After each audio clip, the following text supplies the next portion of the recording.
The views and opinions expressed by the hosts and the guests do not reflect those of the show, the management, and the company.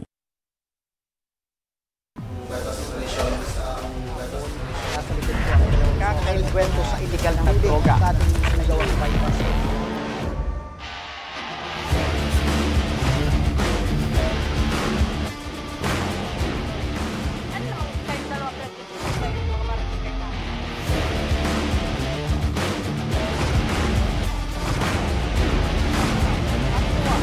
At paano sinapit ng biktima ang mapait na kamatayan?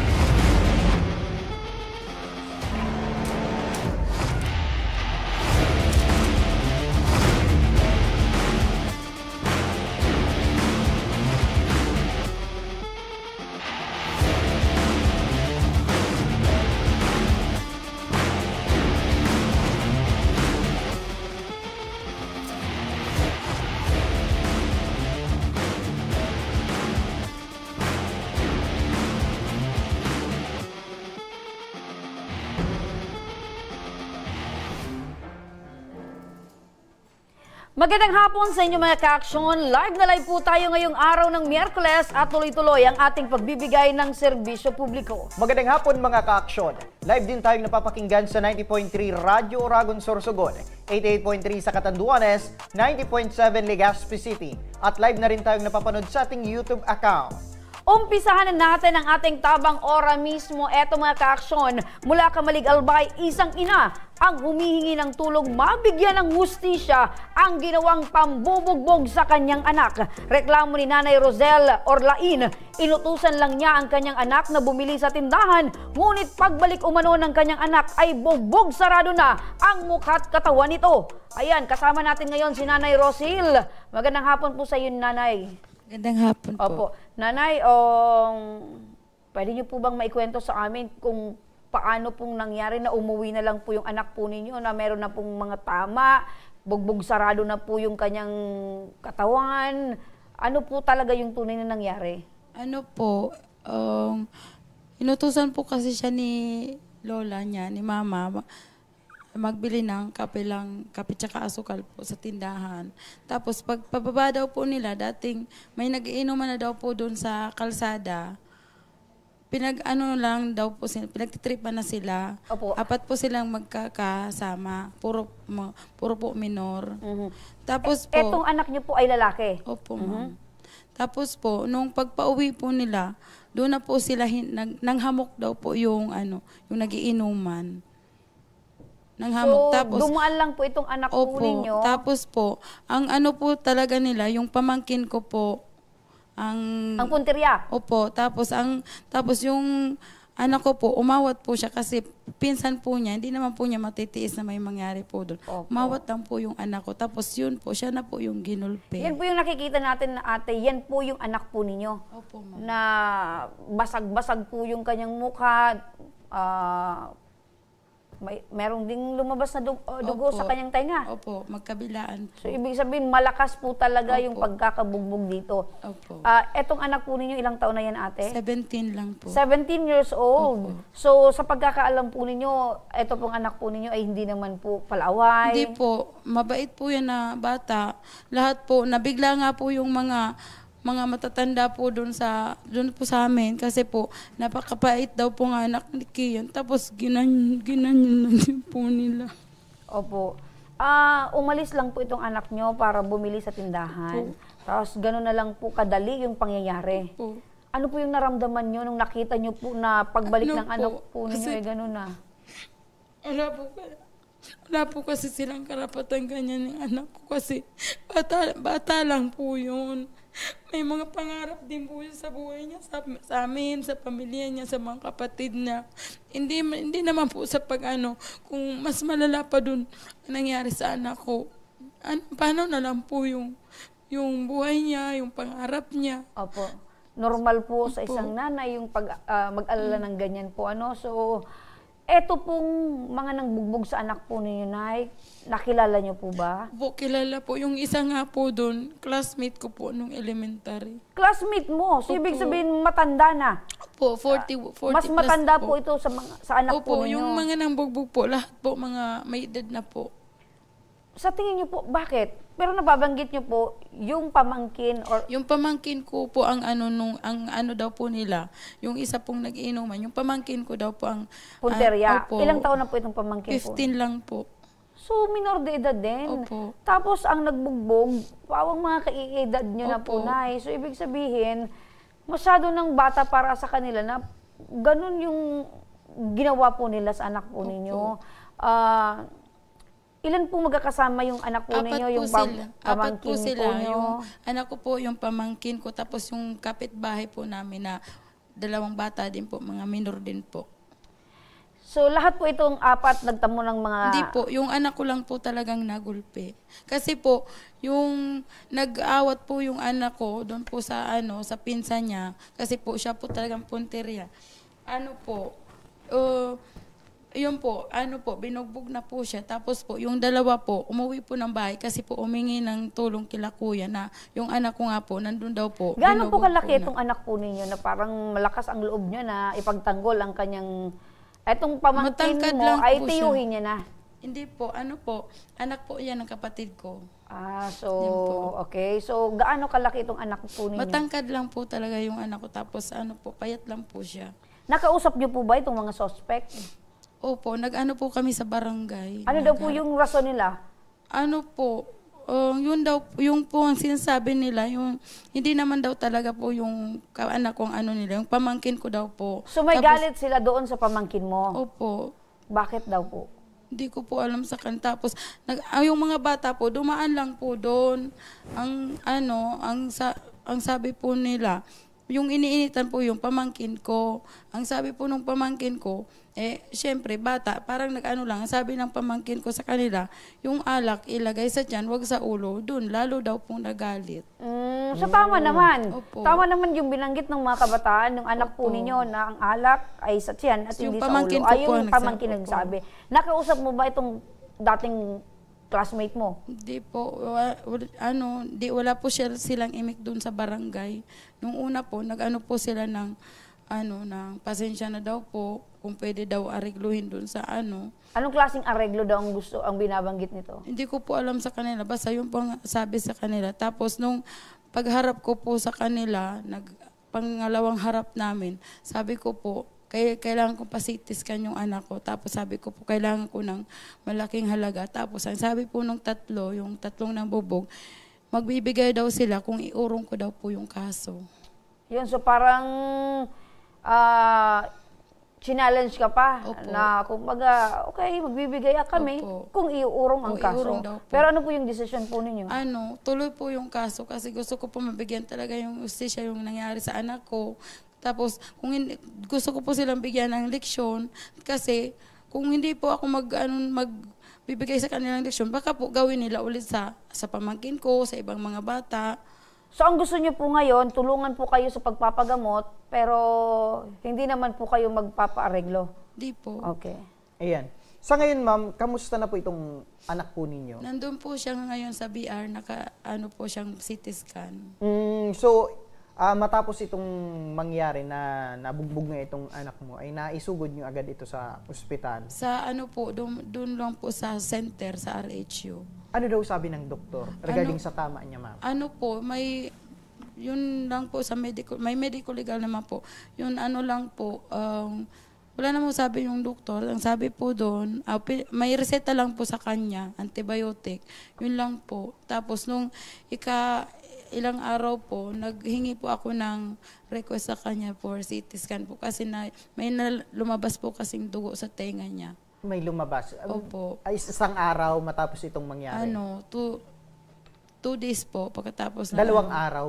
Opo. So, dahil sa natakot ka kung anong Opo. Gusto ko po masiguro na wala po talaga siyang defect dito sa niya kasi magapo to talaga tapos kaya sabi ko po gusto ko CT scan para sigurado. Pero ano yung mga kadalasan na nararamdaman niya dahil dito sa natanong ng bugbog?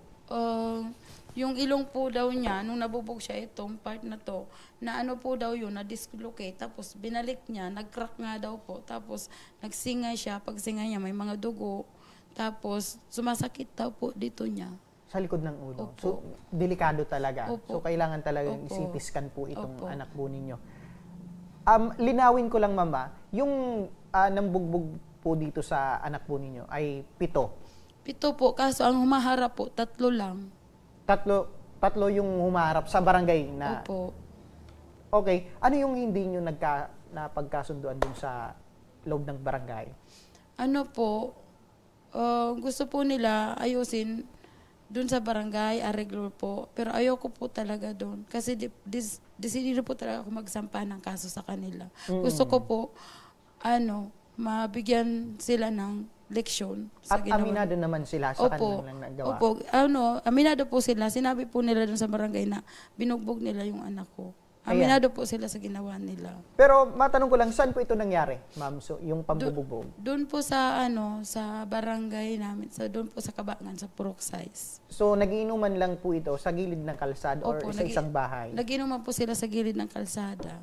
Ayan. Tapos, yung sinabi niyo, ma'am, na inutusan lang ito ng lola niya na bumili ng kape. Opo. Tapos, na pagdiskitahan itong nagiinuman sa... Opo. Ano yung naging epekto sa anak po ninyo dito sa pambubugbog sa kanya? Nung una po, kasi po yung anak ko, ang po niya, nagagalit po siya kasi daw po wala siyang kasalanan, wala siyang ginagawa ang kasalanan, ba't ginanon siya? Tapos kinakausap ko po siya ngayon, padahan-dahan, kailangan pa rin nga po niya ng counseling. So, trauma po yung naiwan po dito Opo. sa anak po ninyo. Gaano kahirap, ma'am, na nakikita niyo po yung anak po ninyo na ganito yung naging sitwasyon niya? Masakit po bilang ina. Kasi di man po siya sa akin lumaki. Lumaki po siya kay mama. Kasi po, kailangan ko nun magtrabaho. Tapos po, ganyan lang po ginawa nila. Ayan. So, galit, ma'am, yung nararamdaman mo dito sa Opo. bumugbog sa anak po ninyo. Po. Ayan. So, ayaw nila, ma'am, na magbigay ng... Ayaw po nila. Yun po ang sabi nila. Pag magbibigay daw sila, iurong yung kaso. Hindi naman po kasi pwedeng gano'n lang po ang halaga sa ganung halaga lang po ang katumbas ng buhay ng anak ko. Ayan. So, ang gusto nilang mangyari doon sa pag-uusap po ninyo sa barangay, sakaling magbigay sila ng naging danyo sa anak po ninyo, ay dapat iurong po yung kaso. Yun po ang kondisyon nila sa So, ibig sabihin po nito, Nay, ni pisong duli, Wala wala po po silang ibinibigay. Wala Na-hospital po ba yung anak po ninyo? Hindi po naman siya na-hospital. Doon lang po siya sa bahay nagpapagaling. Pero halos 1 week po siyang hindi nakapasok. Kasi Opo. grade 11 lang po yan. Pero nagpa-medical po yung anak po ninyo? Opo. So, eto pong 7 na binabanggit nyo na nang bugbog sa anak po ninyo. Pero 3 lang yung umaharap. Opo. Eto po bang 3 ay may mga trabaho din? Meron din po yata. Hindi ko pa alam sa kanila. Pero ito pong dating classmate mo, ano sa pagkakaalam mo yung trabaho? May trabaho po siya. Ano po yung trabaho Hindi nito? ko po alam kung anong na trabaho niya. Kasi nung oras lang din po kami nagkaharap. Okay. Etong 7 binabanggit nyo po na nagbugbog sa anak po ninyo, kilala nyo po itong lahat? Yung yung 3 po, kilala ko po. Tapos yung 2 pong hindi humaharap, kilala ko din po. So 5 ang kilala mo? Opo. Yung 2 hindi nyo po kilala? Hindi po. Opo. Ano po, eto pong 5, sino-sino po ito, Nay? Kasi yung ang napangalan na lang po 3, yung 2 po kilala po ng anak ko sa mukha, sa pangalan hindi. Okay, etong 3, sino po ito? Sila RJ Cervantes po, Nomer Nabata, tsaka si April Regmalos po. Okay, RJ Cervantes, Nomer Ribatak, Nabatak, at April Regmalos. April Rimalos. So, Regmalos. eto yung mga napangalanan Opo. na nagbugbog sa anak po ninyo. Opo. Okay, so eto lahat ay mga kabarangay po ninyo. Opo. Etong 3. Opo. Pero yung iba, Lahat po yan. lahat ay kabarangay po ninyo. Okay, Magbabarkada Nanay? silang nag-inuman partner May dun nomer, sa... partner. May kapangalan ko pa. Eto na rin, makinig po kayo at nasa kabilang linya na ng ating telepono ngayon, si Kagawad Michael Tolya Moral ng Barangay Kabangan, Kamalig Albay. Magandang hapon po sa inyo, Kagawad. Good afternoon po, ma'am. Opo, Kagawad, binabanggit po ni Nanay Rochelle na ito pong 7 na nang bugbog po sa kanyang anak ay lahat po kabarangay niya. So meaning to say po ay residente po dyan po sa inyong barangay. Yes po ma'am, but then the 3 named persons, sila po yung mismo na humarap during the mediation. Tama po yung 3 pangalan na po yan na nabanggit.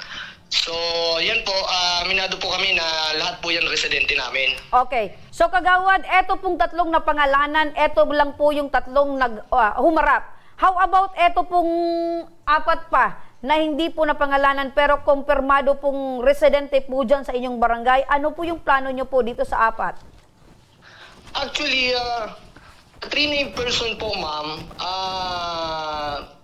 nung humarap po sila po yung napangalanan sa record. So, hindi ko po natanong kay Sec kung sino pa po yung naidawit doon. Aside from the 3, wala po akong knowledge kasi yung record nasa logbook po yun. Opo. Then, in my own knowledge po, ma'am, that case has been mediated already. Sila po yung mismong nabanggit. Okay. So, pero hindi ko po, tama po, Wad, ano? Tama po, yung 3 po yung nagharap na pangalanan. So, ang tanong ko po ngayon, kasi syempre hindi pwede na yung 3 lang po na, I mean, 3 lang po doon sa 8 ang maparasahan dahil po sa maling gawain na pangbubugbog po. Dapat po, lahat po sila na involved po sa nangyaring pangbubugbog ay dapat po babigyan ng leksyon at maparusahan. Ngayon, ano po yung plano po ninyo doon, Kagawad? Kasi desidido po si nanay na sampahan po itong 7 ng kaso. Opo, ma'am, as I mentioned, 3 lang po yung naibigay na pangalan based on the record. And as per confirmation of our barangay secretary, the 3 named person are the only one had been recorded sa record na yan. Ngayon po, sa tanong ninyo na si Manay Rochelle, during the mediation, hindi po siya nag-accept ng apology at decidido po siya, determinado na yung 3 ay mapanagot sa nagawang pambubugbog sa kanyang anak. But then, Sam said, that case, tinapos na kahapon at sikap po yung humarap at ang demand ng complainant is diretso sa kaso. Pero ginawa po ng barangay yung lahat ng paraan para po sa level pa lang ng barangay matapos na sana yung kaso na yan. And as per CAP said kahapon, humingi na si Manay Rochelle ng certificate of file to action. But then, yung concern po, sana, nung 3, willing naman po sila, sana, na makipag-areglo. Opo. At willing naman po sila sa kung ano man po yung maging Wad, sandali po, Wad. Maputol lang po kita, no? Putulin lang kita, Wad. Kasi ang binabanggit ko po, tama po yun. Lahat po ng binanggit nyo po ay na-mention din po ni Nanay Rochelle at ang kagustuhan niya po talaga ay masampahan ng kaso etong 3. Pero ang tanong ko po, kasi hindi po kilala ni Nanay Rochelle yung iba pong mga pangalan. So, syempre, pag hindi po niya alam yung mga pangalan, definitely, hindi po yan maipaparecord kasi hindi niya alam yung mga pangalan. Ngayon, bilang kayo po yung barangay Kagawad at kilala nyo po ang mga residente dyan po sa inyong barangay, mai-identify nyo po ba ito pong 4 na iba pa pong kalalakihan na kasama po sa pambubugbog dito po sa kanyang anak? Ganito po, ma'am. Sa akin lang po, kasi po mismong yung anak ng complainant yung nagpa-record. So siya po yung makakapag-identify noon kasi siya po yung nasa lugar, siya po yung nagrabyado. At sa palagay ko po, ma'am, ako po bilang kagawad ng barangay, hindi po naman lahat sabihin natin ay kilala natin kung sino. yung mga apat na yon. Kasi po, based on the record, mismong yung anak ni Manay Rochelle, yung mismong nag-complain at nagpa-record sa barangay. Opo, tama po yun, Wad. Ang akin lang naman po, Wad, baka po ay matulungan nyo po sila na maibigay po yung pangalan dahil hindi nga po nila alam. So siguro po, pag naituro po sa inyo or maibanggit po sa inyo yung mukha netong apat, ay matutulungan nyo po silang maibigay yung pangalan. Opo, ma'am. Yun. Matutulungan po namin. Yun po ang gusto ko pong malaman. Opo, yun po yung gusto naming malaman, Wad, ano? Kasi tama po kayo, 3 lang po yung ipinarecord ng anak dahil yun lang po ang nakikilala nilang pangalan. Opo. Ayan, Kagawad, magandang hapon po. During that time kasi, ma'am, during that time na nangyari po yung, yun nga, yung pangyayari, may isang kagawad po na siya po yung rumisponde. Actually, yung mismong kagawad na yon is designated doon sa purok na yon kung saan nakatira yung anak ni Manay Rochelle. Opo, Kagawad, magandang hapon po. Based on the record, Kagawad, ano daw po yung punot dulo kung bakit na nagawa nga mabugbog po itong anak ni Nanay Rochelle? Base po doon sa pagkarinig ko, kasi nung second mediation, nandun po ako, ito daw pong anak ng mismong complainant is naglalakad daw. Napadaan doon sa area kung saan yung tatlo or yung grupo ay nagiinuman daw. So nagkaroon daw po ng hindi ko po direkta na masabi kasi yun lang po yung narinig ko na ito daw mismong si Kian at may kasama pa na iba ay naglalakad daw po at napadaan doon sa lugar na nagiinuman yung grupo nitong tatlo. Okay. Sa ngayon po, sir, sa question mo, sa tanong mo, na kung ano ba po ba talaga yung pulos dulo. Yes po. Ito daw po na sinakian, parang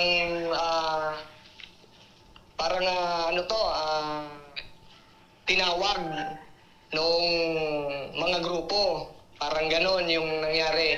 So ito naman daw sinakian ay hindi naman daw po nag-respond dun sa grupo nung nagiinuman at doon na po nangyari yung pambubugbog. Okay. Yung ibang detalye po kasi, sir, hindi ko po yan kasi yung sa record kasi, yun lang naman din po yung nabanggit. Opo, okay na po yun, Kagawad, Opo, okay na po yun, Kagawad. Malinaw na po talaga sa amin na talagang may kasalanan po talaga itong grupo ng nagiinuman.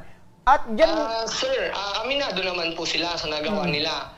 At sabi ko nga, kung yan po ay talagang discretion na po yan ng complainant, kung talaga po sila pong magsasampa ng kaso sa tatlo at sa iba pang nabanggit, yan po, ibinigay na po yan ni Kap. Kasi karapatan po din naman talaga nung biktima na talagang makamtan yung hustisya. Dapat ay bigyan ng sapat na lesson. Tama po. Itong mga nambugbog. Opo. Kagawad, maihabol ko lang dyan po sa inyong barangay, meron po ba itong mga record, itong nambugbog? Or dati na po itong nasangkot sa ganitong insidente? As per concern with that, sir, sa pagkaalam ko wala naman po yung mga record, yung mga nambugbog. Siguro, first time lang din nila na masangkot sa ganito, dala din siguro nung pagkakalasing. Kasi nga, nagiinuman. At ito pong tatlo na nabanggit, ay wala naman pong mabigat na kaso dito sa aming barangay. Ayan. Opo, Kagawad, dyan po sa inyong barangay, meron po ba tayong pinapatupad na ordinance para sa mga ganitong bagay upang hindi maiwasan po yung mga ganitong bagay? Actually, sir, we have that ordinance na yun nga, bawal mag-inuman sa kalsada, pero doon po sa nangyari, private naman po yun at nasa loob naman ng bakuran nung grupo nitong nambugbog. Opo. Siguro sa part na lang po ng Barangay Kagawad, ano na lang po yung maitutulong natin dito kay Nanay Rochelle para mapadali po yung pagsampa ng kaso laban dito sa inireklamo pong nambugbog sa kanyang anak? Siguro sir, with that concern, ibinigay na po ni Kap yung, sabi nga, yung certificate to file to action. May assurance naman na kung ano man po yung magagawa ng barangay, mag-respond po kami para po matulungan yung complainant. Opo. Maraming salamat po, Kagawad. Pero yun na lang po yung dagdag na pwede namin pong i-request po sa inyo, Wad, ano? Dahil hindi po nakikilala nila yung 4 pa na nambugbog. Baka po ay matulungan nyo po silang maibigay po yung pangalan. Sige po ma'am, ganito po ma'am, yung complainant o yung anak ng complainant, may turo yung 4 pa at siguro yung purok Kagawad in charge, ma-identify yung 4 na yon. Opo. So with that po, Kagawad Michael Moral, maraming salamat po sa inyong oras at pagtugon sa aming pong tawag po sa inyo patungkol po dito sa hinaing po ni Nanay Rochelle. Maraming salamat. Maraming salamat din po, ma'am. Eto naman, partner, kasi yun ang doon pa nahihirapan si Nanay kasi hindi pwedeng 3 lang ang managot. Diba? Kung 7 sila, dapat 7. Ayun. Pero tama naman yung sinasabi ni Kagawad na at sinabi ni Nanay Rochelle na willing sanang magbigay. Pero syempre discretion yan ng nanay. Hindi ibig sabihin na magbibigay ka ng pera tapos na. Parang yun po kasi gusto nilang palabasin. Opo. So ibig sabihin nila, nanay, hindi sila magbibigay ng pera kung hindi mo iuurong ang kaso. Yun po yung sabi nila doon. Kumbaga, babayaran na lang yung nangyari. Ay, hindi naman pwedeng pera-pera lang. Hindi po. Diba? Kasi buhay ang pinaglalaban wala dito pong ni nanay, katumbas na justisya pera. para sa kanyang anak. Yung anak ko. At tama naman yung, kaya natanong ko kanina kay Kagawad, tama na talagang lumalabas sa kanilang investigasyon na talagang non-trip talaga. Halimbawa po, nanay, magbigay ng halaga para po sa pagpapagamot ng anak po ninyo, tatanggapin niyo po. Ano po, yung bayad po nila kasi yung sa danyos, pero yung kaparusahan po, iba din po yun. So, halimbawa naman, hindi po sila magbigay. Tuloy din po yung Tuloy kaso. pa rin. So, whether magbigay or hindi, tuloy ang kaso.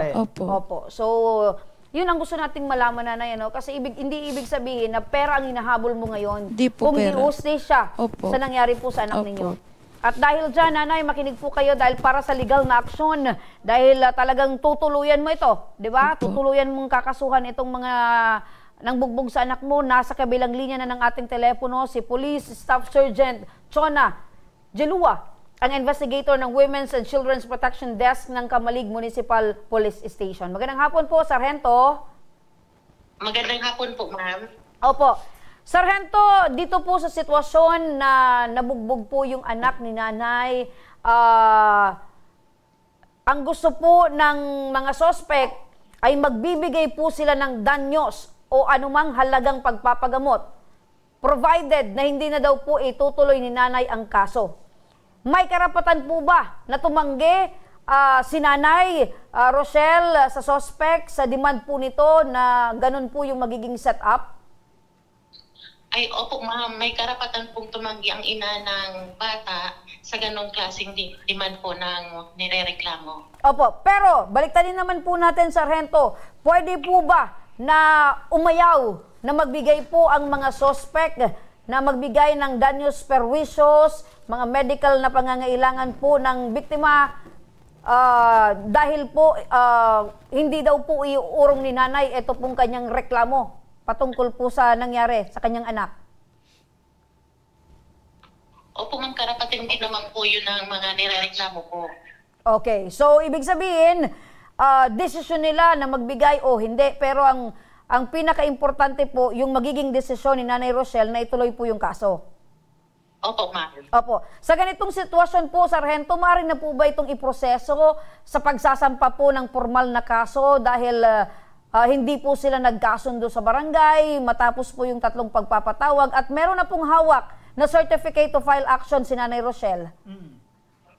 Opo ma'am, pwede na pong iproseso ang paghahanda ng pagsasampa ng formal na reklamo. Lalo na po, mayroon na pong certificate to file action mula sa barangay. Opo. 7 po na, Ma'am Sargento, yung nambugbog po sa anak ni Nanay Rochelle at ang biktima po ay talagang grabe po yung tinamong sugat, tinamong pasa sa kanyang mukha. Ano po yung pwedeng kaharapin na kaso ng mga suspect na ito? Ma'am, gusto ko lang po linawin na ayon po sa medical legal certificate, ang nakalagay lang po dito ay pasa po ma'am sa kaliwang bahagi po ng mukha ng bata. Opo. Pero ma'am, according po kay Nanay Rochelle, after a days, may lumabas na daw po na dugo sa kanyang ilong at medyo parang may nararamdaman po yung bata na parang may crack po yung ilong. So, kailangan po ba ng another medical certificate? Kailangan po bang magpatingin ulit sa doktor para po ay ma-follow up kung ano po yung mga dagdag na nararamdaman ng bata? Opo ma'am, pwede naman po magpa-check up ulit ang bata sa mga eksperto dyan po sa tenga at sa ilong po ma'am. Okay. Para bago po na medical legal certificate na kami po ay pagbabasehan po. Opo. Kung in case ma'am na lumabas na po itong resulta, ano po yung posibleng maikaso laban dito sa nambugbog po dito sa biktima? Sir, ma'am, base po doon sa medical legal certificate ng bata, doon po kami magbabase kung anong klaseng kaso po ang isasampa sa mga nirereklamo po nila. Opo, anong kaso po, ma'am? Parang meron po yan na kung ilang araw, ano po ma'am, halimbawa ilang araw lang po yung confinement, ilang araw lang po hindi nakatrabaho or nakapasok sa schools, yun po yung babasehan para po makita or ma-determine yung gravity po ng kaso. Tama po, Nay? Ay, Sargento? Tama po yun, ma'am. Okay. Ayan, sa kaso po ng biktima, ano yung possible na kaso po na pwedeng isampa ni Nanay Rochelle? Sa ngayon po, sir, physical injury po. Base po sa hawak ng medical legal namin ngayon ay slight physical injury. Subalit po kung sila po ay magpapakonsulta pa at makita po na may mas malala pa po na napinsala na po ang biktima, maaari naman po itaas ang kaso. Ayun. Ayan. So, determine ng slight physical injury. Now, kung meron pang ma-determine ang mga dagdag pa, pwede pong maging serious physical injury. So, tataas po yung bigat ng kasong kakaharapin po ng mga suspect. Tama po yun, ma'am. Ayan, ma'am, maliban dito sa CFA at medical legal, ano pa yung pwede nilang ihanda ni Nanay Rochelle para sa pagsampa ng kaso laban dito sa mga suspect? Kakailanganin po din namin yung birth certificate ng bata, yung minutes po ng mediation sa barangay, letter po sa barangay, at yung salaysay po ng bata at kanyang mga witness po. Ayan, siguro pahabol na lang ma'am, ano po yung mensahe natin sa ating mga kababayan o publiko para maiwasan ang ganitong insidente? Especially na na-involve yung nakainom. Siyempre po sir, lagi po natin ini-emphasize na kung tayo po ay magiinom, kung maaari po ay ilagay po sa tiyan ang alak at hindi po sa ulo. Ganon din po, pinapayo din po natin ang habaan natin ang ating pasensya. Ayun. Ayan. So, wag iinom ng alak kung may problema at mainit ang ulo. Alam mo, ganyan ang nangyayari. Ano po, Sargento? Sargento, may dagdag ko lang po, kasi 3 pa lang po yung na-identify or napapangalanan po ng biktima ng mga suspect. So, eto lang po yung 3 na nabigyan po ng naisulat po sa Certificate to File Action. So, pwede na po itong maisampa na kaso. Tapos, pagkatapos po nun, pwede pong isunod yung another pag-file ng kaso dito naman po sa 4 pang natitira. Opo, tama po yun ma'am. Pwede na pong iproseso yung kaso dun sa 3 identified, lalo na kung may certificate to file action na sila. At kung ma-identify pa po kung sino yung iba pang sangkot, pwede naman pong isunod ang kaso laban sa kanila. Ayun. Napakalinaw po niyan, Sargento. Maraming salamat po sa inyo pong oras. At sasamahan na lang po namin si Nanay dyan po sa inyong tanggapan para po maumpisahan na po itong proseso ng pagsasampa ng kaso, Sargento. Opo, ma'am. Salamat po. Maraming salamat, Police Staff Sergeant Chona Jalua ng Women's and Children's Protection Desk ng Kamalig Municipal Police Station. Ayun, Nay. Ayan. Napakinggan Malinaw. niyo po na pwede na pong unahin mo ito pong tatlo, ano? Kasi meron ka na pong certificate to file action para po maisampa mo yung kaso mo dito po sa tatlong nauna. Opo. Opo. So, susunod na po natin yung apat pa. Opo, ma'am. Opo. Ano Ayan. po yung pakiramdam nyo ngayon, Nay? Na, Medyo maluwag-luwag na po kasi nakikita ko na po yung mga na po ni Kian yung nangyari sa kanya. Opo. So, tandaan nyo lang po na yung sinabi ni Sargento na kailangan nyo pong i-check up ulit. Opo. Kung meron po kayong nakikitang panibagong nararamdaman or epekto Opo. sa katawan po ni Gian, para po ay maidagdag po doon sa medical legal. Opo. Kasi doon po magdedetermine kung ano po yung magiging bigat ng kaso na kakaharapin po ng mga suspect. Yeah. Halimbawa po nitong programa, pagkatapos po nitong programa na kontakin po kayo ng mga suspect at sabihan po kayo na magmakaawa po sa inyo, na ibigay po yung halaga na kailangan po ninyo, pero yun pa rin ang sasabihin nila, nagmamakaawa, na wag na po yung diretso yung kaso. Hindi nga po nila ginawa nung una. So, alam ko po, hindi po rin gagawin yan. Opo. Kasi dapat po nung una pa lang, ginawa na nila yan. Yun sana yung hinihintay mo. Opo, nag-approach na po sana sila sa akin na pagkatapos ng usapan sa barangay, lumapit sila sa akin, pero wala po silang approach na gano'n. Okay, so yun yung nawala sa kanila, no? Yung paghingi ng tawad, yung mag-approach sa iyo, kaya lang dahil doon, nadagdagan yung galit po ninyo. Opo. At tama po yun na yun, no? Na ibigay nyo po yung hustisya na nararapat po sa anak po ninyo. Pasalamat na lang po tayo at ganun lang po Opo. yung paano na lang kung... Paano na lang po kung may mga matalim sila, kung anong bit-bit nila, di ko po alam kung anong nangyari sa anak ko, di ko po alam kung kakayanin ko. Nung nagkakausap kayo, ma'am, sa barangay, ano yung sinasabi mo sa tatlo na nakaharap mo? Tinatanong ko sila, pinapakita ko yung picture ng anak ko na duguan yung mukha. Sabi ko, anong ginawa sa inyo ni Kian? Sinaktan ba kayo? Minura kayo? Sabi nila, wala naman daw. Sabi kayo ko, lang po yung humarap sa mga suspect? nandun po si mama. Yung mister po ninyo? Di po. Kasi Okay. anak ko po kasi yun si Kian. Okay po. Ayan. So kayo po yung talagang matapang na hinarap po itong mga suspect. Siyempre, galit na galit po kayo at anak po ninyo yun eh. Tapos ngayon po, Nay, na gano'n na po yung nangyari, wala po talaga silang ginawang effort. Wala po. Tapos yun lang po, nag-ano po ako sa kanila na sabi ko kailangan ko ng ganitong halaga pang pa-CT-scan kay Kian. Sabi po nila, magbibigay kami kung iurong mong kaso. Yun po ang topic talagang pinaninindigan nila. So, panindigan nyo na lang po na yung desisyon, ano? Huwag na po kayong magpadala sa mga patakot po nila na magbibigay kami, provided na iurong nyo po yung kaso. Ituloy nyo na po, Nay. Opo. Huwag po kayong mag-alala at sasamahan po kayo ng aming team para po sa magiging proseso po ng pagsasampa po ninyo ng kaso laban po sa mga suspect. Ayan, may gusto ka ma'am na sabihin? Ano po, maraming salamat po sa inyo sa pagtulong sa akin. Yun lang po. Opo, wag po kayong mag-alala na yan, no? At kami po ay nakaalalay po sa inyo. At yung anak po ninyo, alagaan nyo po, bantayan nyo po muna dahil syempre traumatized pa po yung bata. Kailangan po pa din nga po niya ng counseling. Opo. SWD po. Makakatulong po yun, Nay. Opo. Opo. Sige. Hay, napakabigat, partner, sa sitwasyon ng isang ina na makita at alam mong sa sarili mo na hindi mo pinabayaan, hindi mo man lang pinadama ng sakit ng katawan, pero sa ibang tao pa naramdaman. Naramdaman yung pambubugbog. Opo. Kaya tama yan, partner, na isigaw ni nanay ang hustisya at ipaglaban ang karapatan para naman magkaroon ng hustisya ang nangyari sa kanyang anak. Ayan. At sa pagbabalik ng Ako Bicol Tabang Ora mismo, tuloy-tuloy ang pamimigay ng regalo ng Ako Bicol Party List sa daang-daang mga kabataan. Kaya huwag kayong bibitaw, mga ka-aksyon, at magbabalik pa ang Ako Bicol Tabang Ora mismo.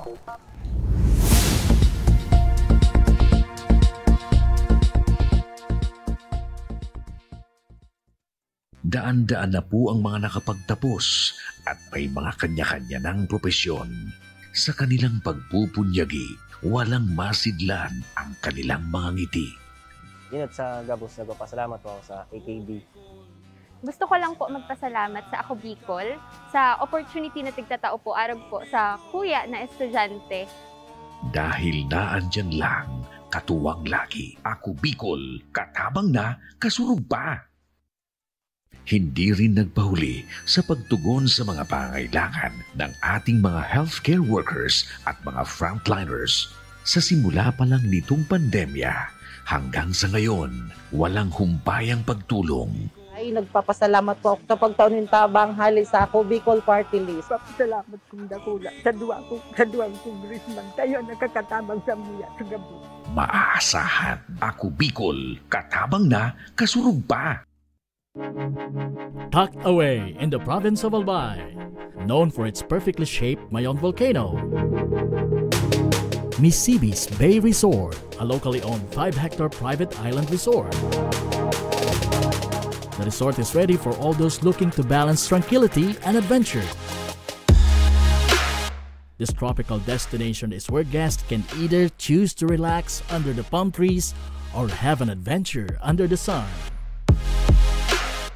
It features modern and luxurious rooms and villas, recreational facilities, and sophisticated services.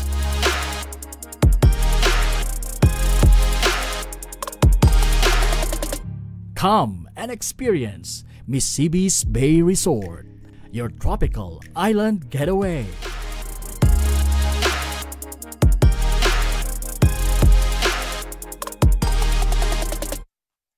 Problema sa tubig, agarang binigyang solusyon. Nagpatayo ng mga solar-powered water supply system sa mga liblib na lugar. Libre, malinis at maaasahang supply ng tubig 24/7. Dakulaon ng pagpapasalamat niya mo dahil may ikamalilinwan habang kami nabubuhay. Dakulaon nining tabang para sa gabos na tao digdi. Salamat po. Para sa ating mga kababayang nasa laylayan, Ako Bicol, katabang na, kasurug pa. Libo-libo na ang mga nabigyan ng tulong medikal. Bata, matanda, kahit sino man, lahat ng mga may karamdaman, may maaasahan.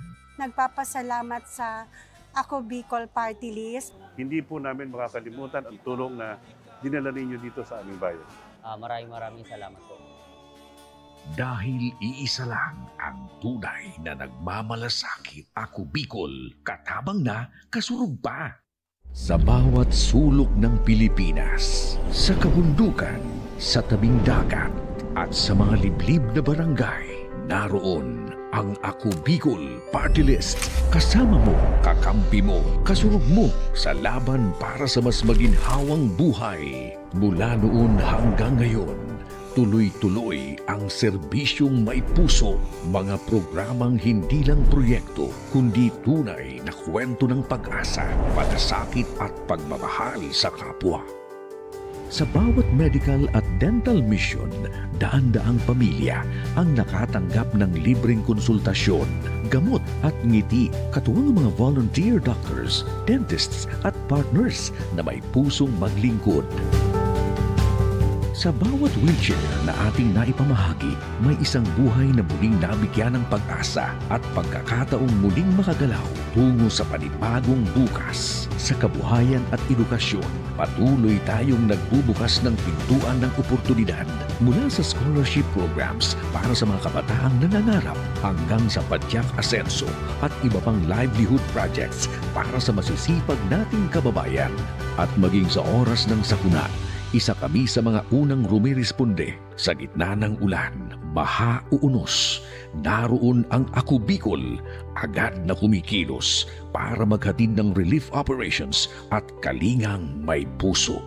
Dahil para sa amin, ang bawat sakuna ay hindi hadlang kundi pagkakataon para ipakita ang tunay na diwa ng bayanihan at malasakit. Tuloy-tuloy din ang mga proyekto para sa malinis na tubig, maayos na elektrisidad at mas maliwanag na kinabukasan. Mula sa mga water system projects hanggang sa mga bagong substations, bawat ilaw, bawat patak ng tubig, simbolo ng pag-asenso. Ang Ako Bicol ay hindi lamang boses sa Kongreso. Ito ay kakampi sa serbisyo, kaagapay sa pagbangon at kasurog sa pag-asenso. Patuloy kaming magsisilbi, tapat at may malasakit para sa bawat Bicolano, para sa bayan.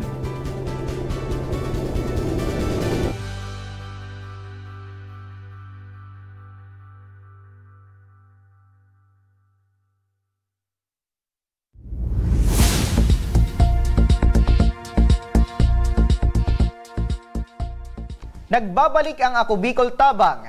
Ora mismo kung kahapon ay live nating nasaksihan ng Ako Bicol Party List na namamahagi ng mga regalo sa 100 bata sa barangay Barinhay, San Andres, Catanduanes. Ngayon naman, itinuloy nila ang pamimigay naman sa mga bata sa Gigmoto, Catanduanes. Para sa update, makakausap natin si Rizel Luzada, ang tabang patroller live sa Gigmoto, Catanduanes. Magandang hapon, Rizel. Magandang hapon, Sir Nomer, at syempre sa lahat ng nanonood sa atin sa ating live at pati na rin sa mga nakikinig sa ating radio, lalo na sa 95.7 Radyo Oragon Legacy. Magandang hapon po. Yan ang gusto ko, live na nandyan sa activity ng Ako Bicol Party List. Kamusta na ang nagaganap na gift giving ng Ako Bicol Party List dyan sa Gigmoto? Nomer, sabi nga sa isang Christmas song, it's the season to be jolly. Dahil it's the season to be jolly na talaga, dahil December na. Alam naman natin na itong buwan na ito ay month of love and giving, di ba? Kaya naman ang Ako Bicol Party List, Nomer, ay nandito sa Happy Island of Catanduanes at papunta na sa San Jose District 1, Gigmoto, Catanduanes para iparamdam ang pagmamahal at maghatid ng kagalakan sa mga bata sa pamamagitan ng gift-giving event. Sa ngayon, Nomer, nasa biyahe ka kami papuntang Gigmoto, dahil napakalayo pala nito sa sentro ng Virac. At medyo napadalan din kami dahil maliban sa Christmas party, ay namahagi din tayo ng wheelchair at nagkaroon pa ng SLPT out. Pero maya-maya lamang ay makakarating na ang Ako Bicol team or Ako Bicol Party List sa Gigmoto. Excited na at naghihintay na rin ang mga bata doon sa pagdating na Ako Bicol Party List. So, ayan, maya-maya ay magkikita na rin kami. Ayan, ang napakagandang pakinggan, kahit malayo. It's the season to be jolly. La la la la la la la la la. At ayun na nga, kahit malayo yung biyahe na Rizel at ang team ng Ako Bicol Party List ay napatugon pa rin or naipamahagi pa rin yung munting kahilingan o regalo sa ating mga bata dyan sa bayan ng Gigmoto. Mga ilang mga bata ang mabibigyan ng ngayon ng regalo mula sa Ako Bicol Party List? Hindi lang 20 o 50 Nomer, kundi 100 chikiting ang pasasayahin at bibigyan ng Ako Bicol Party List ng maagang pamasko. Mula yan sa paaralan ng San Jose dito sa Gigmoto, Catanduanes, isang barangay na sobrang layo na talaga sa sentro at nasa tuktok na ng bundok, Sir Nomer. Ayan, 100 chikiting partner. So bukod dyan, Rizel, sa mga regalong nakahanda mula sa Ako Bicol Party List, ano pa ang inaasahan sa programang inihanda ngayon para sa mga bata dyan sa Gigmoto? Miss Remy, mga laruan at pagkain magugustuhan ng mga bata ang dalang regalo ng Ako Bicol Parties. At syempre, bago nila yan matanggap, magkakaroon muna ng kasiyahan ng mga bata. Naghanda po ng mga palaro ang team ng Ako Bicol Parties. At syempre, may premyo yan. At maliban dyan, sa palaro, sa regalo, bawal gutumin ng mga bata. Kaya naman, may dala din silang pagkain at tiyak.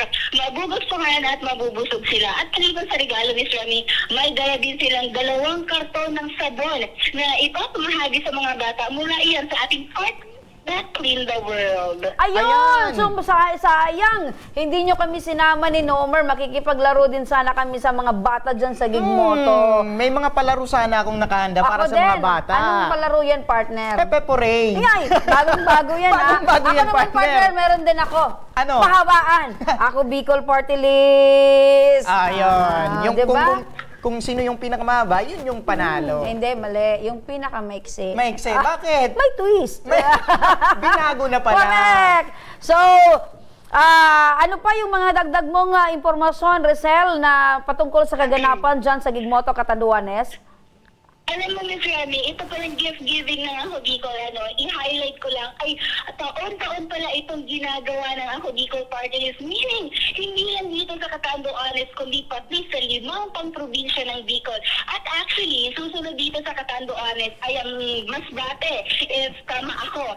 And may dagdag ko lang numero, simula pa kahapon, pagtugtong pa lang ng mga paan ng staff ng Ako Bicol Party List, ay diretso agad sila sa pamamahagi ng saya at agarang tulong mula sa gift-giving, SLP payout, out of wheelchair. May mga dinalaw din tayong mga kababayan natin na katandungan na may mga medical condition na at nangangailangan na ng tulong at lumapit sa ating programa. At kahapon at ngayong araw ay hinatid na natin sa kanila yung mga hiling nila na tulong sa atin. Ayun. So wag nating kalilimutan yung bit-bit talaga na kilala yung Ako Bicol sa pagtulong. So hindi lang pala bit-bit yung kasiyahan na ihahandog sa mga kabataan, kundi bit-bit pa rin yung tulong ng Ako Bicol Party List sa ating mga kababayan dyan nangangailangan, Rizal.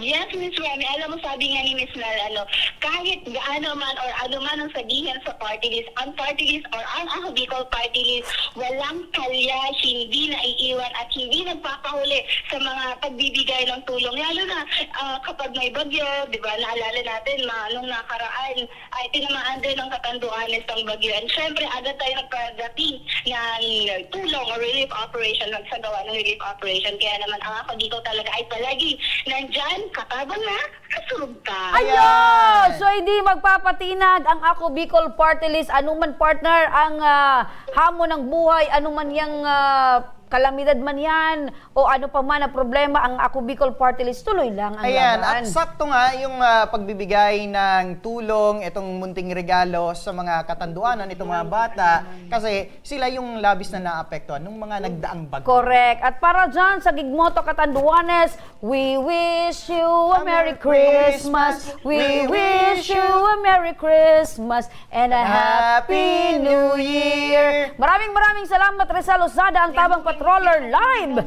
dyan sa Gigmoto, Catanduanes. Ayan. Maraming salamat. And mula dito sa Catanduanes, mga agang pagbati po ng maligayang Pasko. Ayun! Merry Christmas in advance, Rizal Lozada, at see you here in Legazpi City, Albay. Ayan. At bukod sa pamimigay ng munting regalo para sa mga bata sa Gigmoto, Catanduanes, namahagi rin ngayon ng araw ng libreng wheelchairs ang Ako Bicol Party List para sa ilang mga kababayan nating nangangailangan nito. Para sa detalye, makakausap natin si Jocelyn Tapia Hilay, ang Provincial Coordinator ng Ako Bicol Party List dyan sa probinsya ng Catanduanes. Magandang hapon, ma'am. Magandang hapon po. Opo, kamusta na po ang proyekto ng Ako Bicol Party List para sa ating mga kababayang nangangailangan po nitong wheelchairs? Kamusta na Ay, Jocelyn, kumusta? Kumusta daw? Medyo mahina, partner, yung dating natin. Tuloy-tuloy po ang programa po na Ako Bicol dito. Mga wheelchair. Namahagi po tayo ng 5 wheelchair sa San Andres at po sa Verac. Ayan, so ibig sabihin, ma'am, itong 5 benepisyaryo ay mula sa bayan ng Verac at San Andres. Opo, 2 po sa San Andres, 3 po sa Verac. Ayan. So malaking tulong po ito, ma'am, na wheelchair para sa kanila. Opo. Ma'am Jocelyn, paano po ba napili itong 5 benepisyaryo na nabahagian ng libreng wheelchair ng Ako Bicol Party List? Actually po, yung communication ng mga coordinator, sinesend nila sa akin every time. Nagtatanong po ako sa kanila kung anong problema sa lugar nila. Then nagsisend sila sa akin na may humihingi ng wheelchair. Mostly kasi lahat naman paralyzed talaga. So ibig sabihin po, meron po kayong ibig sabihin po nito, Ma'am Jocelyn, meron po kayong proper coordination dyan po sa inyong munisipyo. Opo. Okay, so that's good, ano? It's a proper way or maganda pong paraan para at least kung ano po yung pangangailangan sa kanilang mga barangay or munisipyo ay naipapaabot po sa inyo. Opo, hindi lang naman po ma'am sa programa po ng wheelchair. Sa lahat po ng like sa tupad, sa livelihood, Opo. May mga proper communication ba tayo yun? Kaya lahat naman po nabibenefisyuhan. Ayun. So, tama po yun, ano? So, ibig sabihin, kayo po ay na-designate nyo po yung mga kanya-kanya po nilang trabaho or function para po makatulong po tayo sa ating mga kababayan dyan sa Catanduanes. Opo, tama po. Opo. Ilang araw na po ba ang Ako Bicol Party List na nag-iikot dyan po sa Catanduanes para po mabigay po ng pamasko? Wala pa po kahapon, ma'am. Hanggang ngayon po, nag-iikot po kami. Papunta na po kami ngayon sa San Jose District 1, Higmoto para po sa gift giving. Ayun. So, hindi po ba kayo nakakaramdam ng pagod, Ma'am Jocelyn? Ay, wala naman pong kakagod-tagod. Sarap na sarap kami sa travel. Ayun, sarap na sarap sa travel at syempre sarap po kayo ng pakiramdam na kayo po ay nakakatulong. Opo. Ayun, so ang hirap partner, ang anumang pagod, napapawi yan pag yan ay nakikita mo yung mga ngiti ng ating mga kababayan na natutulungan, masaya sila. Opo. So with that po, Ma'am Jocelyn Tapia Hilay, ang Provincial Coordinator ng Ako Bicol Party List, dyan po sa Catanduanes. Maraming salamat. Guys po, Merry Christmas, ma'am, sir. Ayan. Bye. Merry Christmas and bye. Ayan. Kahapon. Akala ko may sasabihin pa siya, partner. Merry Christmas, regalo. Regalo. Bibigyan mo naman, partner. Walang problema yan, partner. Kasi ang pagbibigay ng blessing, pagbibigay ng regalo, it's a blessing also for us, not only because ang binibless lang, 'di ba? Pag ikaw ay nagbigay, ibibless ka. Ibibless ka. So pag ikaw naman ang nabigyan, so bless ka din. Kumbaga kung magbibigay ka ng marami, more blessing. Yes, it will return back to you 1,000 folds. Kaya ako, partner, pag nagbibigay ako ng 1,000, ang bumabalik sa akin, partner, 100,000. Ayan. Kumbaga kung 100,000 na pagmamahal. Kung balik na rin natin, kung magbibigay ka ng sama ng loob sa kapwa mo, mas doble. Correct. Ibabalik sa iyo, partner, sobra-sobra pang sama ng loob to the extent na hindi ka na nakakatulog. Yeah. Ayan. So parang ikaw ay hindi ka na napapakali. I mean, ikaw ay nakulam na, ikaw ay nabarang na. Alam mo, partner, yan, wag naman tayong umabot sa ganyan, may mga taong ganyan, partner, na kumbaga masama ang pag-uugali, kaya ginagawa sa'yo, gano'n na yun. Yan. Kaya dapat lagi tayong mabait lang sa kapwa. Yan. At wag tayong gagawa ng mali sa kapwa. Yan. At ang respeto, palaging dapat nandiyan. Oo. There's a saying, mga partner, na do not do unto others what you don't want others do unto you. Yan. It's a golden rule. Diba? And dapat love your neighbor. Love your neighbor, partner. Huwag yung love your neighbor's wife or love your neighbor's husband. Delikado yan, partner. Love your neighbor. Kaso yan. Papasok dyan sa kaso. So, ang pinaka-importante dyan, partner, ay magmahalan tayong lahat. Dahil tayong mga Pilipino, tayo ay dapat magkaisa, magmahalan. By nature na talaga yan. At yan ang mga kwento at tinaing na ating ora mismong tinugunan at binigyang aksyon ngayong hapon. Para sa mga nagnanais na humingi ng tulong sa aming programa, panoorin po natin ito. Sa may mga problemang legal at medikal na nais humingi ng tulong sa ating programa, maaari po kayong magsadya sa aming tanggapan sa ground floor Embarcadero de Legazpi, Victory Village, Legazpi City. Bukas po ang aming tanggapan mula Lunes hanggang Sabado, alas 8 ng umaga hanggang alas 5 ng hapon. Sa mga nasa Metro Manila naman po at kalapit na lugar, maaari po kayong humingi ng tulong sa Action Cost Center sa North Wing ng Batasang Pambansa. Magpunta lamang po kayo tuwing araw ng Lunes alas 8 ng umaga hanggang alauna ng hapon. Maaari na rin po kayong magtungo sa Tabang Ora mismo Satellite Office sa Camarines Norte sa Provincial Capitol Building, Barangay 3, Daet, Camarines Norte.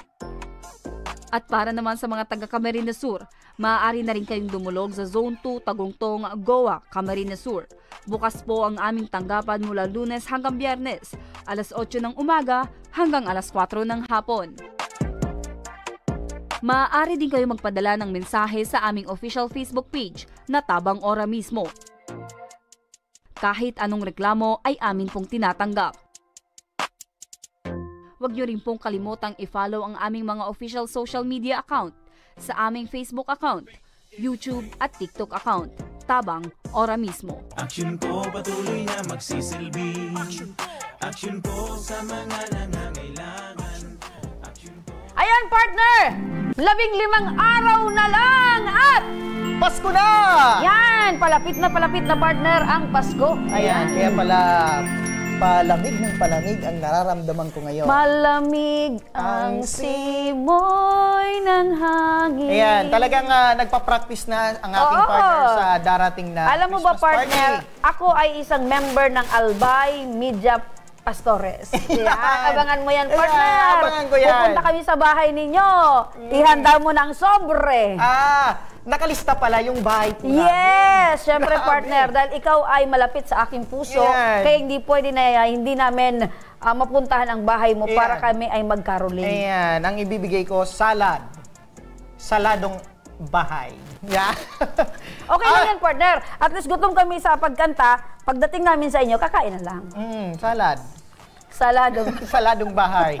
At hanggang bukas, mga ka-aksyon, sama-sama pa rin nating aksyonan ang mga problemang medikal at legal. Ako po, si Nomar Corporal. Ito po ang programang May Paninindigan. Tutugon po sa inyong pangangailangan. Ako naman po, si Remy Araneta Mindones. Magandang hapon at salamat. At ito ang Tabang Ora mismo. Aksyon ko sa mga nangangailangan. Aksyon ko lahat ay dadamayan. Noon at ngayon tayo'y sinamahan. Aksyon ko patuloy na magsisilbi. Aksyon ko sa mga nangangailangan. Aksyon ko lahat ay dadamayan. Noon at ngayon tayo'y sinamahan. Aksyon ko patuloy na magsisilbi. Isang masipag na pilantropo